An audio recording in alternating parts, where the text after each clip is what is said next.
اور سب سے بڑی کامیابی یہ ہوگی کہ اللہ اس سے راضی ہو. یہ سب سے بڑی کامیابی ہے. وَرِضْوَانٌ مِّنَ اللَّهِ أَكْبَرُ. اللہ کی رضامندی بہت بڑی نعمت ہے اور اللہ کی ناراضگی بہت بڑی مصیبت ہے. یہ دلوں میں بٹھانے کی ضرورت ہے کہ اللہ کی رضامندی بہت بڑی نعمت ہے اور بہت بڑی نعمت کو حاصل کرنے کے آدمی کوشش کرتا ہے کہ اب یہ بہت بڑی نعمت مجھے کیسے ملے. کچھ بھی نہیں کرنا، کچھ کرنا نہیں ہے. اپنی خواہش کو چھوڑ دو، اللہ کی مرضی پر آ جاؤ. جیسے ہر ایمان والا ولی بن سکتا ہے. ولی بننے کے لیے کوئی بڑا وظیفہ نہیں ہے، کوئی خاص لباس نہیں ہے، کوئی خاص ٹوپی اور پگڑی نہیں ہے. ولی بننے کے لیے کتنے ایسے جن کے بے دینی مشہور تھی لیکن وہ بعد میں اللہ کے ولی بن گئے. وہ اللہ کے ولی بننے کا راستہ کیا ہے کہ آدمی گناہ چھوڑ، تہجد پڑھے نہ پڑھے، تلاوت زیادہ کرے نہ کرے، اسلام چاشت کی پابندی ہو نہ ہو، اللہ توفیق دے گا، لیکن گناہ چھوڑ دے. بس گناہ چھوڑ دیا اور پھر صحیح راستے پر چلنا شروع کیا تو گویا یہ ولایت کے راستے پر اس نے چلنا شروع کر دیا. اسی لیے حدیث پاک میں آتا ہے اتقی محارم اللہ تکن عابد الناس. اللہ کی حرام کی ہوئی چیزوں سے بچ جا تو سب سے بڑا عبادت کرنے والا ہو جائے. آج آدمی عبادت کرتا ہے، وظائف پورے کرتا ہے، لیکن گناہ سے نہیں. گناہ کے ساتھ تو کوئی آدمی اللہ کا ولی بن ہی نہیں سکتا. آدمی گناہ چھوڑ دے اور گناہ چھوڑ کر اور گناہ چھوڑنے کی پکی نیت کر دے کہ مجھے گناہ نہیں کرنا، پھر خالی فرائض ادا کرے گا. فرائض تو بھی آہستہ آہستہ سے اللہ تعالیٰ اس کو ولایت تک پہنچا دے. حذیر بن عیاض رحمۃ اللہ علیہ جو تھے یہ ڈاکو تھے، مسلمان تھے، ان کی پوری ٹیم تھی اور لباس علماء جیسا پہنتے تھے اور مسلح پر بیٹھتے تھے اور ڈاکہ ڈالنے کی اور چوری کرنے کی ترکیب بناتے تھے. تم یہاں جاؤ، تم یہاں جاؤ، میں یہاں جاؤ، معلوم تھے. ایک مرتبہ سب کو بھیجا اور وہ بھی گئے تو ایک فصیل تھی، یعنی چھوٹی دیوار تھی،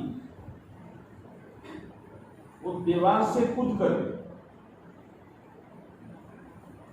تو ایک جوان بچی سوئی ہوئی تو شیطان نے دل میں بات ڈالی پہلے عزت لوٹیں گے پھر مال لوٹیں گے. اتنے میں جنگل میں کوئی آدمی قرآن کی تلاوت کرتا ہوا گزر. بعض دفعہ دین کی بات ایک ایسی اثر کر جاتی ہے کہ آدمی کا دل زخمی ہو جاتا ہے. اس وقت آدمی قدر کر لے کہ اپنے گناہ کو چھوڑنے کی پکی نیت کر کے گناہ چھوڑ کر نیکی کی راہ پر آ جائے.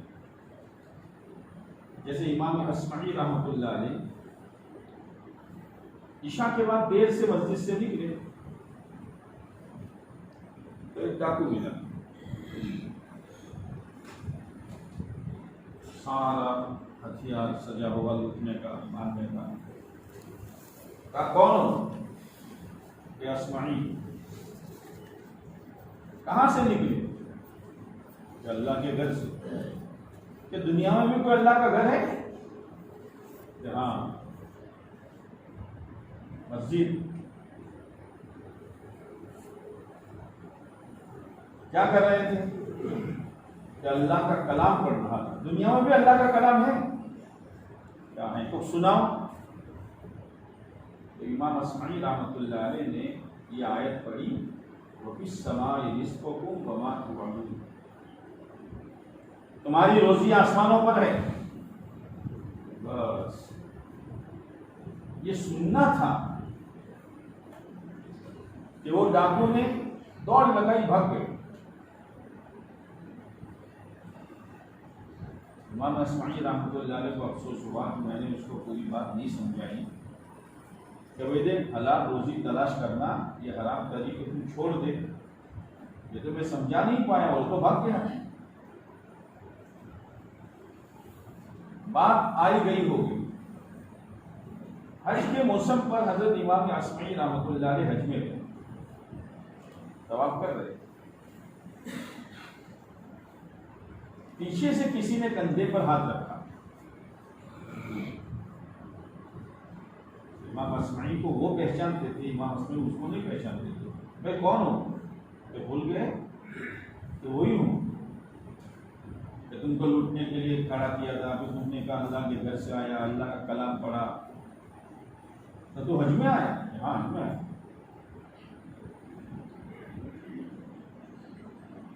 تو امام اصمعی نے پوچھا تمہاری روزی روٹی کا کیا، پہلے یہ بتاؤ. تو اس نے کہا خود ہی سبق پڑھاتے ہو، خود ہی بھول جاتے ہو.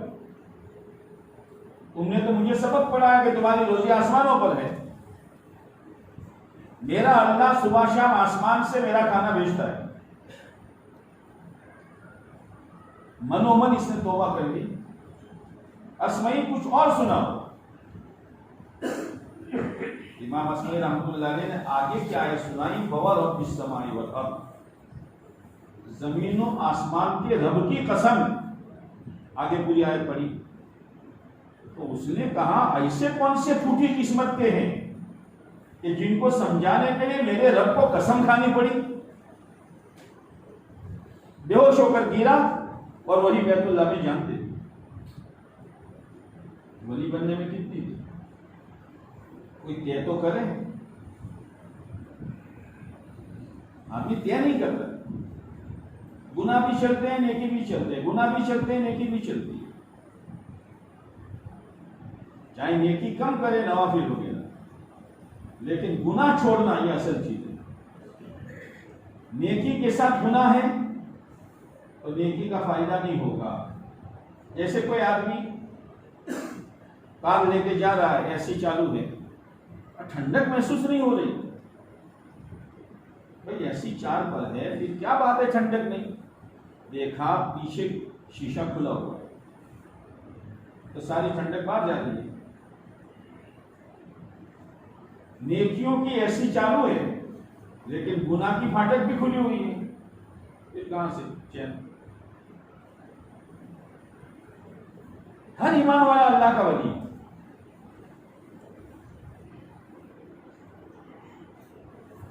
امام حضرت فضیل بن عیاض رحمۃ اللہ علیہ وہاں ارادہ کیا اور ایک آدمی وہاں سے گزرا. اس نے یہ آیت پڑھی، الم یعن للذین آمنوا ان تخشع قلوبهم لذکر اللہ. کیا ایمان والوں کے لیے ابھی وہ وقت نہیں آیا کہ ان کے دل اللہ کی یاد سے ڈر جائے؟ پڑھنے والا کون تھا کچھ بتا دیا. یہ آیت حضرت فضیل بن عیاض رحمۃ اللہ علیہ کے دل پر اثر کر گئی اور فوراً کہنے لگے وقت آ گیا، وقت آ گیا، اور فوراً واپس روتے ہوئے واپس آئے. میں اللہ کا بندہ ہوں، آج تک میں نے کیا کیا دو روٹی کے لیے.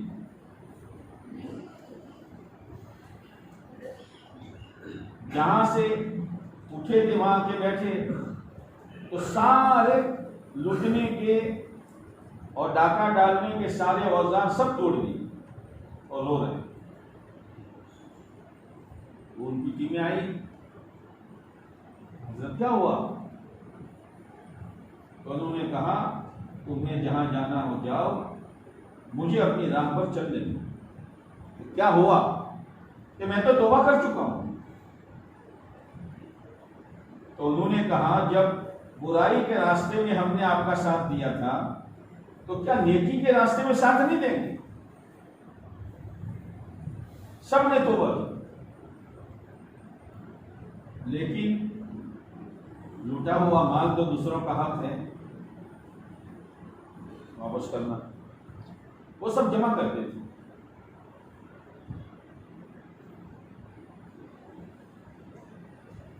لوگوں نے اعلان کیا بھائی یہ مال ہے، جس کا ہے تلاش کر کے لے جاؤ۔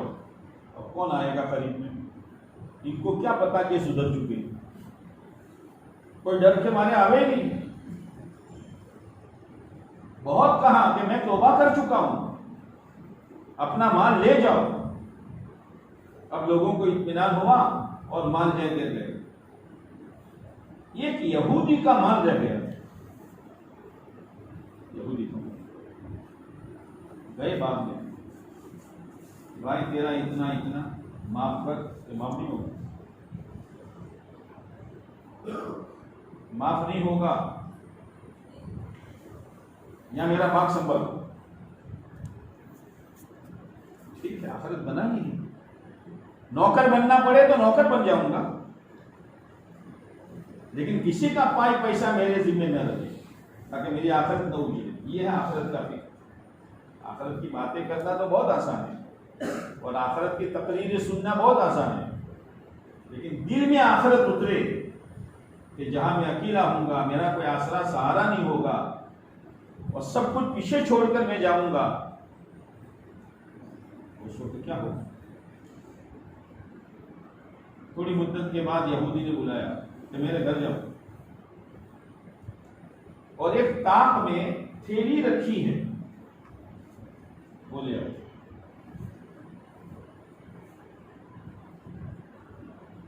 گئے، باہر طاق تھا، تھیلی لائے، یہودی نے اس میں مٹی کے ڈلے رکھے، چلے آؤ۔ جب فضیل بن عیاض رحمت اللہ علیہ اس کو لے کے پہنچے تو یہودی نے کہا اس کو اٹھے، تو اس میں سے سونے کے ٹکڑے گرے۔ یہودی نے کہا میں نے اس میں مٹی کے ڈلے رکھے تھے، اور میں نے تم کو اس لیے بھیجا کہ میں نے اپنی کتاب میں پڑھا ہے کہ اگر محمدی سچی توبہ کرے گا، اس کے ہاتھ میں مٹی آئے گی تو خدا سونا بنا دے۔ جاؤ آزاد۔ اب اللہ نے کیا مقام دیا؟ ہارون رشید کا زمانہ ہے، پہلے کے بادشاہ اپنی آخرت کو سامنے رکھ کر جیتے۔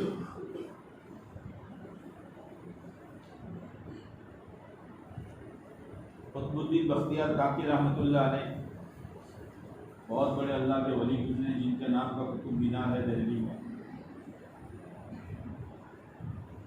ان کا انتقال ہوا۔ انہوں نے ایک آدمی کو بلایا انتقال سے پہلے، دیکھ میری جنازے کی نماز وہ پڑھائے گا جس کی کبھی تہجد نہ گئی ہو، جس نے کبھی کسی غیر محرم عورت کو نہ دیکھا ہو، اور جس کی عصر کی سنت قضا نہ ہو۔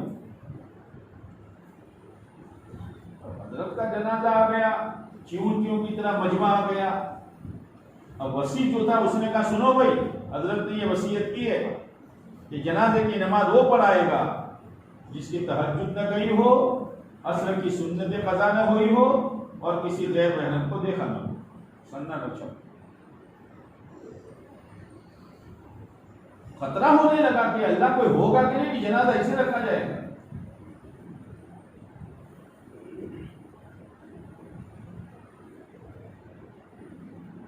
تھوڑی دیر کے بعد ایک آدمی سب چرتا ہوا آیا اور حضرت کے چہرے سے کفن ہٹایا، اور یوں کہا حضرت میرا راز فاش کرنے سے آپ کو کیا ملا؟ یہ تو میرے اور میرے اللہ کے درمیان کی چیز تھی، آپ نے لوگوں کے سامنے مجھے اوپن کر دیا، مجھے آنا پڑا۔ اور وہ کون تھا؟ وقت کے بادشاہ شمس الدین التمش رحمۃ اللہ علیہ۔ بادشاہ ہے، تہجد نہیں آتی، بادشاہ ہے، اثر کی سنتیں نہیں جاتی، بادشاہ ہے، اپنی نظروں پر قابو ہے. آپ نے اللہ تعالیٰ جس کو جس حال میں رکھے اپنے آپ پر خود کو قابو کرنا پڑے گا، دوسرا قابو نہیں کر سکتے. وہ قابو کرنے کی چیز جیسے گاڑی کو قابو کرنے کی چیز بریک ہے، اپنے آپ کو گناہ سے قابو کرنے کی چیز تقویٰ. یہ رمضان اللہ نے اسی لیے دیا تھا کہ تقویٰ حاصل کرو لعلکم تتقون،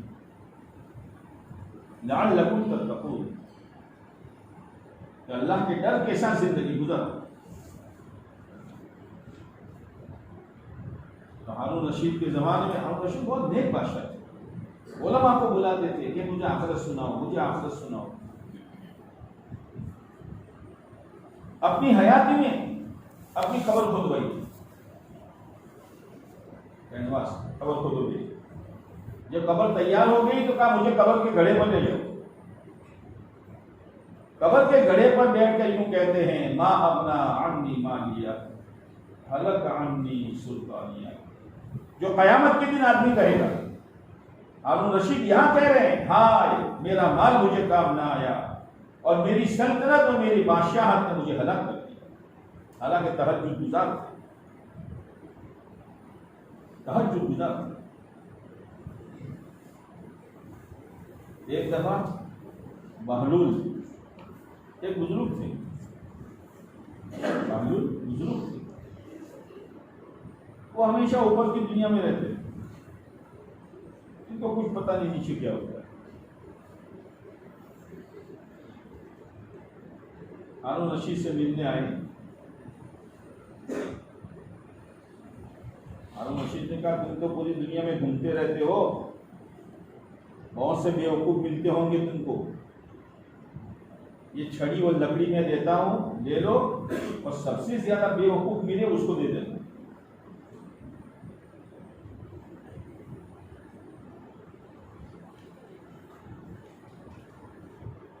بہلول گئے، بہت مدت کے بعد آئے تو ہارون رشید بیمار تھے. سلام کیا. بادشاہ نے کہا بہلول ہم تو جا رہے ہیں. کہا کہاں جا رہے ہو؟ یہ بہت لمبا سفر ہے. لیس الغریب غریب الشام والیمن والغریب غریب اللحد والکفن. ملک شام ادھر ادھر جانے والا مسافر نہیں ہے، کفن پہن کر قبر میں جانے والا اصل مسافر ہے. کہاں جا رہے ہو؟ آخرت میں. بہت لمبا سفر ہے. واپس کب آؤ گے؟ یہاں تو واپسی نہیں ہوتی. توشا ہے پاس میں؟ کہ توشا نہیں ہے. تو وہ چھڑی اٹھا کر بہلول نے ہارون رشید کو دے دی کہ آپ پکڑ. سب سے بڑی بیوقوف آپ. اتنا لمبا سفر ہے اور توشا آپ کے پاس نہیں ہے. حالانکہ دیندار بادشاہ تھے. قرآن کی تلاوت 100 باندیاں رکھی تھی، 100 باندیاں. محل میں کوئی گھڑی ایسی نہیں گزرتی تھی جس میں تلاوت نہ ہو رہی. باری باری باندیاں تلاوت کرتی. ایسا دینی ماحول تھا. ان کی بیوی زبیدہ بنو عباس کی تھی.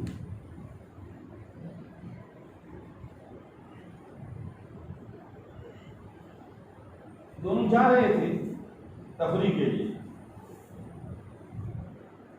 جیسے ایک مرتبہ ماں عائشہ اور آپ علیہ السلام دونوں گئے وہاں باغ میں تفریح کے لیے. تو آپ نے فرمایا عائشہ دوڑ لگاؤ. کون آگے بڑھتا ہے؟ خالی تصویر ہی پڑھنا، گھر میں جاؤ. دوڑ لگاؤ. دوشیوں لے دو شدر نہ ہو. دوڑ لگاؤ. تو ماں عائشہ آگے بڑھ گئی. کچھ مدت کے بعد پھر گئے، پھر دوڑ لگاؤ. تو ماں عائشہ بدن کی بھاری ہو گئی تھی. آپ علیہ السلام آگے بڑھ گئے.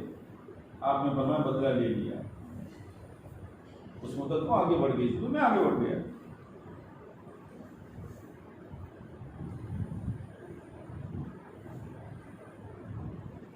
ہارون رشید اور زبیدہ جا رہے تھے تو بہلول بیٹھے ہوئے تھے. اور مٹی کے مکان بنا رہے پیروں پر مٹی ڈال کر.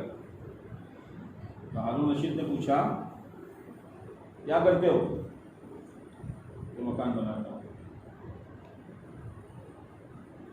جو اس کو لے گا 1 درہم میں اللہ اس کو جنت میں محل دے گا. تو ہارون رشید نے تو چال دیا، پہلو ہے لیکن عورت میں تو لالچ ہے. زبیدہ نے سودا کر دی، لے 1 درہم جنت میں ملے گا یا ملے گا.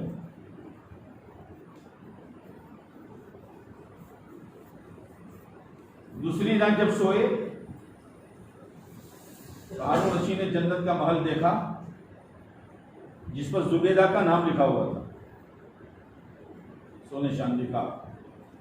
تو ہارون رشید جانے لگے اور اس میں کہا تمہارا نہیں ہے، یہ میری بیوی ہے، میری وائف ہے. وائف تیری وائف ہے لیکن تو نہیں جا سکتا.